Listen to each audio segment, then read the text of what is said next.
1. Finding. I was fleeing that night I found the cave.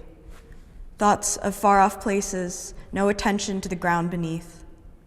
I was in the purple when I remembered, walking there in the forest, more alone than I had ever been. The labor of unforgetting had brought my body, shaking, to the cliffside. And there I saw him across the clear, heaving, red, wavering in and out, the brown and bitter still dripping from his lips. And forward toward me he stepped across the field, and back and away I tried to run, the open air behind me, the cliff's edge a softer escape than this man's hands. An unbelieving and a faithless wind, a great gust, caught me where the land gave way. The bleakness breached a stone sky, falling from crevices in moon-splitting nighttime, the bone-crushed flight from somewhere higher still, the unlit sky to ease the guilt and sight of a young thing tumbling down, copper, toward its end. Then, reflexive dive, retriever of the fallen pup, a great bat with huge and sickly wings fell into desperate mythic descent, great rhythmic heights, as if the launch was born before the fall. So gravity reversed itself toward it.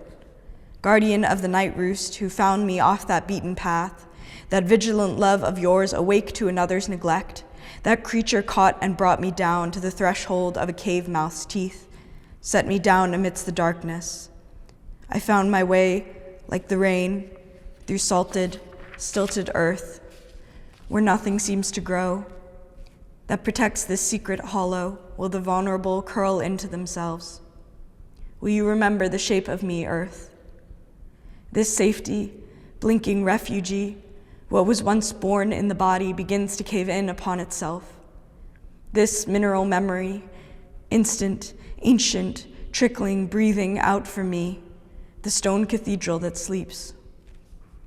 2. Darkness.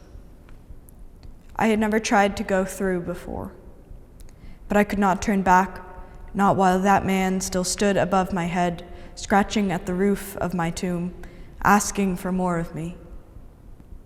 I turned into the essence of that cavern in fervid escape, still afraid he might follow, but as I fled, the mouth of the cave bit shut, collapsing. There was no purple here, no color, no men, nothing but the stretch of my own fingers, feeling how far I could extend them. There I stood, darkness blinking back even at the open eye, finding no difference in sleep, nor wake, nor diffidence in the silence of a cave, such perfect stillness, too perpetual, the trappings of a cautionless mind. How starless is the poem with a cavernous mouth. In the passing time, each drop of silt, transcendent and carving out new nurseries for the well-perused and ill-abused, each moment of quiet solitude such a lovely lullaby. Chaos, rather, I tore through the tunnel, rushed through the silence, deeper down into the underground until, exhausted, I collapsed in some niche farther out from sunlight than I had ever known. And I found the pup's first self-embrace, such comfort in the loss of threat, that companion, even saviors must fly back sometimes. With little company, one becomes the mother. What tenderness hides behind our brightest colors, the kind of sleep that is red in sun rays and needs the gentle forces of emptiness. That sleep composed, conceived by rocks and mountains eats itself, grows temples like fingers as unseen as the ceiling, two arms raised toward a cavernous sky. It grows in stillness, hardly exists at all until it does. The water slid down the wall, carving into ancient skin. I closed in, grew into the darkness. O stillinary, O song, I was the memory in which too much reason collapses in on itself. Imagined I could hear him at the door, a child who only ever sleeps with the light on.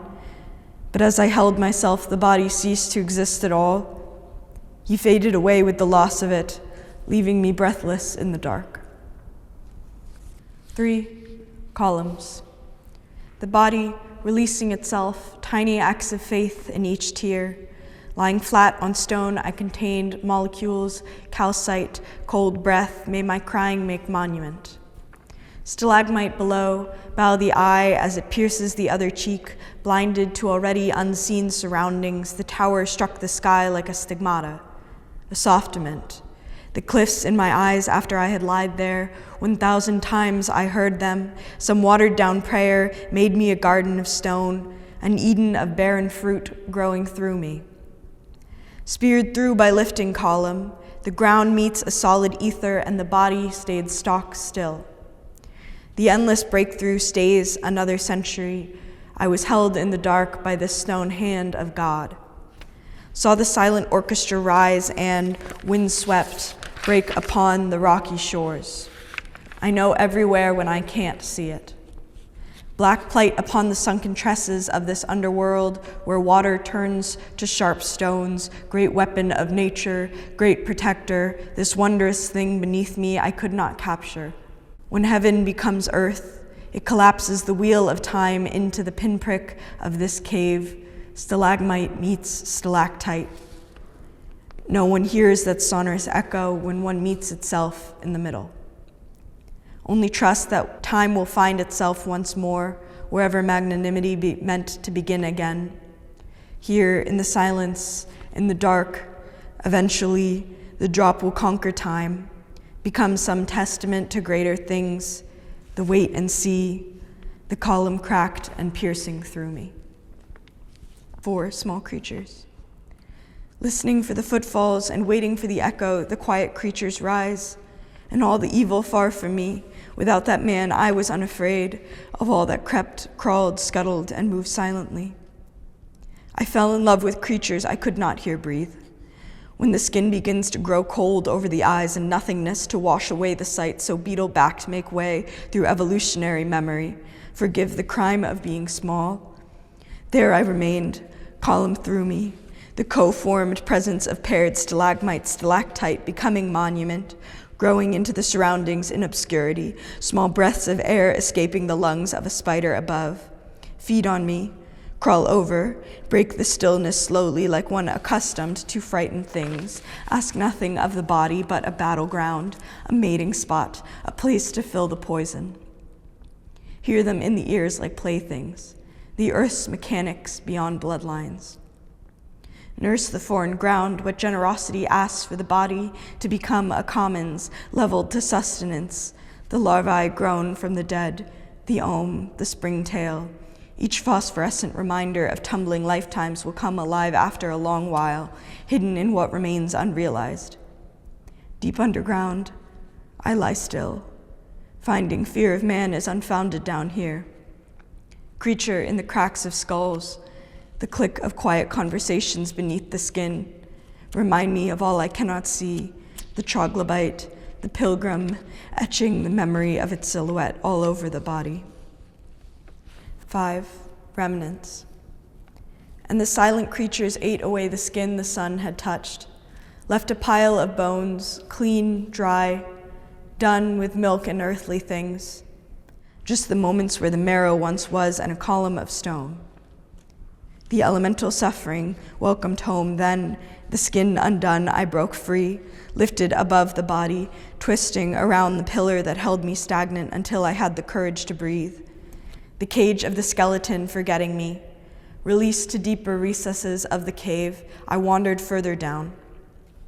All around are ancients at the center of the torpor cluster, the heart of collapse for history to huddle around, the sacrifice of learning nothing new, tangled up in blue darkness.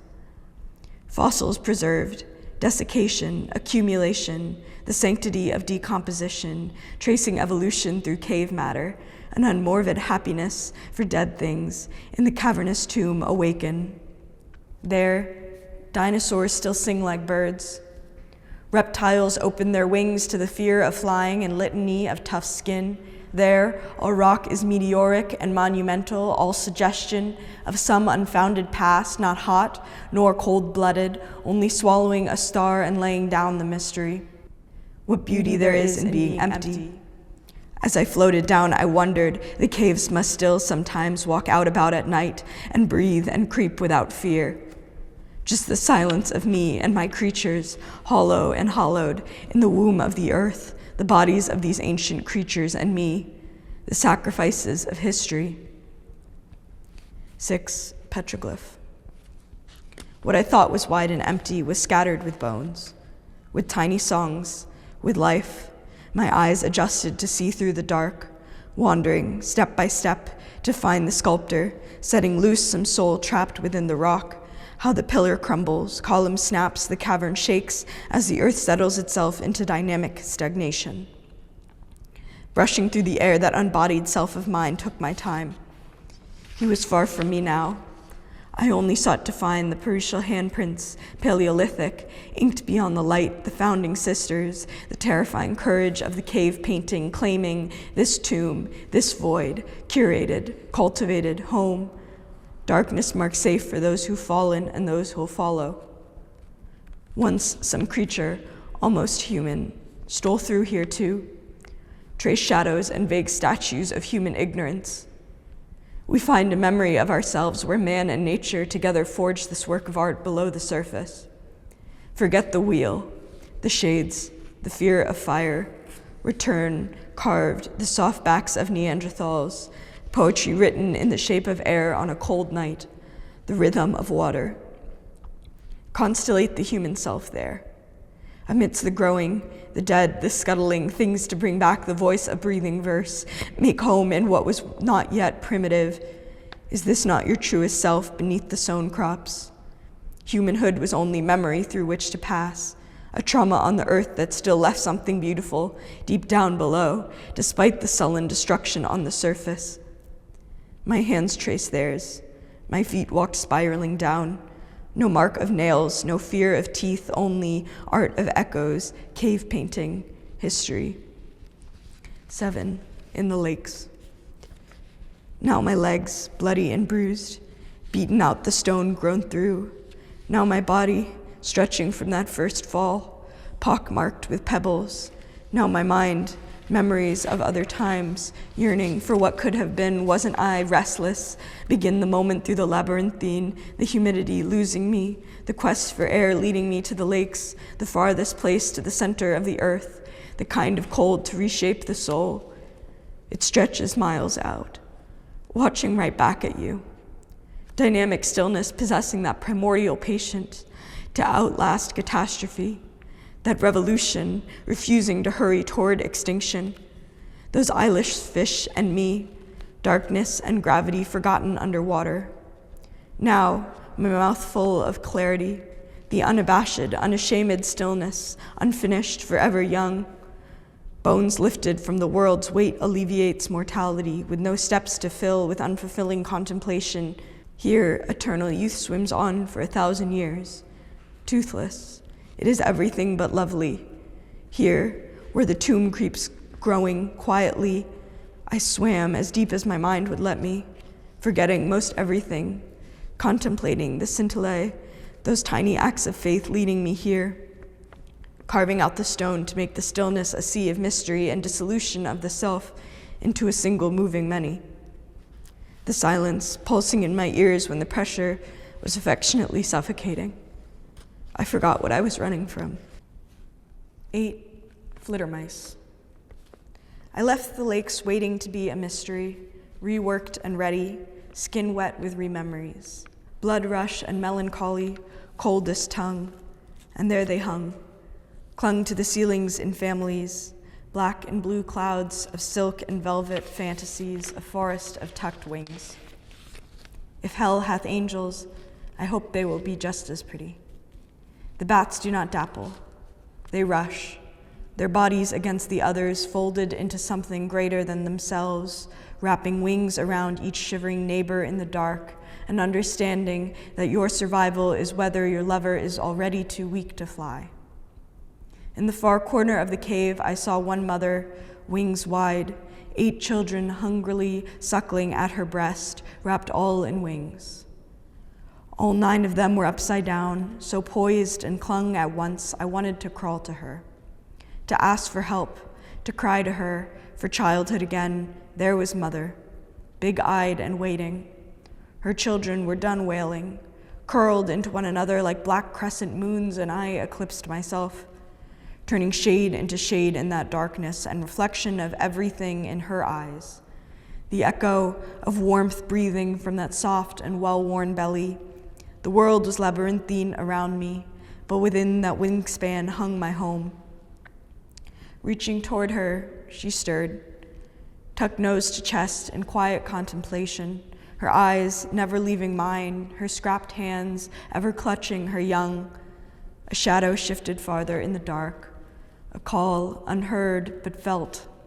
The silent creatures that crawl to scatter, a 1,000-legged beast a millimeter long to scuttle under a stone, and 100 hungered wings to open in disarray. The familiar one whose voice becomes the sonic thread that holds colony together in darkness stirs, snaps. Love, making sure everyone can find their way back. The mother blinked at me, slowly, then roused her young, nuzzled at the fuzz curling on their undertoned shoulders, pushing gently toward the coolness of the open night. The little bats fell, like Lucifer, back up and into a heavenly king. They rose on thin wings, dipping into a dark stone sky. She, last to leave, unfurled herself, ever watching me, something motherly in her held tongue, a look at last of peace, of silence, a place outside of myself. She who lived for others too, who grew from the cave and flew out and in and back again. So I watched her leave, up, up, up, into 1,000 tunnels I could never have seen alone. Up, held my breath as she left, up, heaved a sigh, up, followed she, leading me out of the cave, up, up, up, and into the starriness of the night. 9. Flight. I climbed from the cave, finally, mouth open, like into Paradiso, lost, still breathing stone cathedrals in my mind, fresh air bleeding up my back. There she rose in the night, mother, bat, shadow of all my beliefs in flight. It would rush in and out forever, breaking sea foam of a bottled ocean. Hope is the thing in the fish bowl, memory in the breath of a cave. We become what we pollinate, an empathy so complete that we transform into the other's needs. Gone every boundary, the self enserved, my skin stretched, new again, the womb of the earth rebirthing and sleeping beneath me, the newness of the body startling the senses alight, the fleeting eyes around all focused on the night. Freedom bloomed here in the autumnal tones, some sapphic lyre in the lullaby of bat calls and moonlight. I return sometimes, when the memories feel too heavy to bear.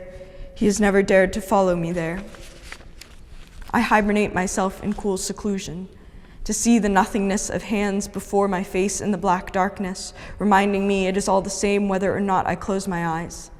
The great bat, flying close to that sweet protector, is always there to guide me back. The great transformation where nourishment and identity collapse. We have consumed so much sweetness that we become an offering, ripening just outside the cave, ready to catch whatever flightless beast next falls down here into the cave, breathless, beside me.